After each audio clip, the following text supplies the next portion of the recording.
Bismillahirrahmanirrahim. Narrated Ibn Abbas. For the whole year I had the desire to ask Umar bin al-Khattab regarding the explanation of a verse in Surat al-Tahrim, but I could not ask him because I respected him very much.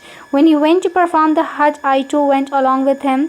On our return, while we were still on the way home, Umar went aside to answer the call of nature by the arak trees.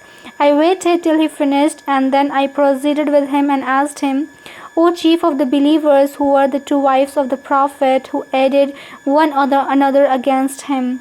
He said they were Hafsa and Aisha radhiyallahu ta'ala anha. Then I said to him, By Allah, I wanted to ask you about this year ago, but I could not do so owing to my respect for you. Umar said, Do not refrain from asking me if you think that I have knowledge about a certain matter. Ask me, and if I know something about it, I will tell you. Then Umar radhiyallahu ta'ala anhu added, By Allah, in the pre-Islamic period of ignorance, we did not pay attention to women until Allah revealed regarding them what He revealed regarding them and assigned for them what He has assigned. Once while I was thinking over a certain matter, my wife said, I recommend that you do so and so. I say to her, What have you got to do with this matter? Why do you poke your nose in a matter which I want to see fulfilled? She said, How strange you are, O son of al-Khattab. You don't want to be argued with, whereas your daughter Hafsa surely argues with Allah's Messenger so much that he remains angry for a full day. Umar then reported how he at once put on his outer garment and went to Hafsa and said to her, O my daughter, do you argue with Allah's Messenger so that he remains angry the whole day? Hafsa said, By Allah, we argue with him. Umar said, Know that I warn you of Allah's punishment and the anger of Allah's Messenger.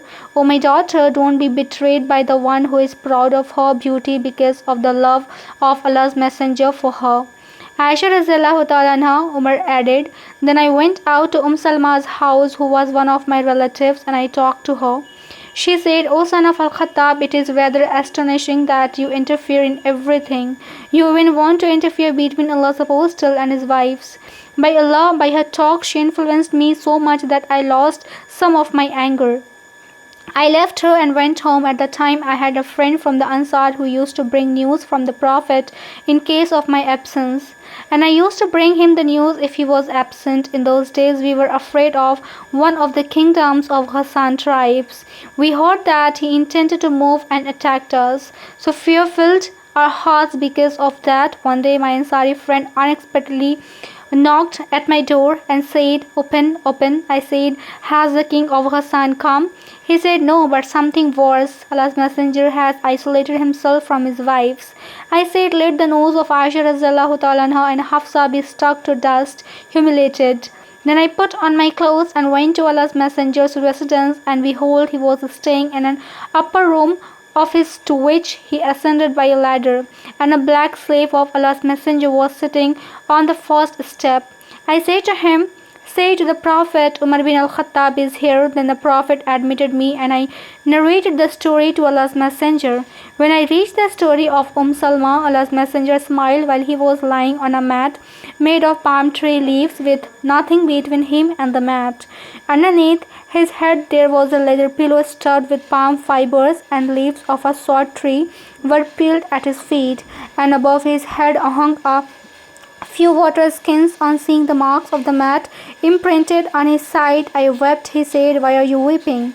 I replied, O Allah's Messenger, Caesar and Khosrow are leading the luxurious life, while you, Allah's Messenger, though you are, is living in destitute. The Prophet then replied, Won't you be satisfied that they enjoy this world and we the hereafter? See Bukhari, Hadees number 4913.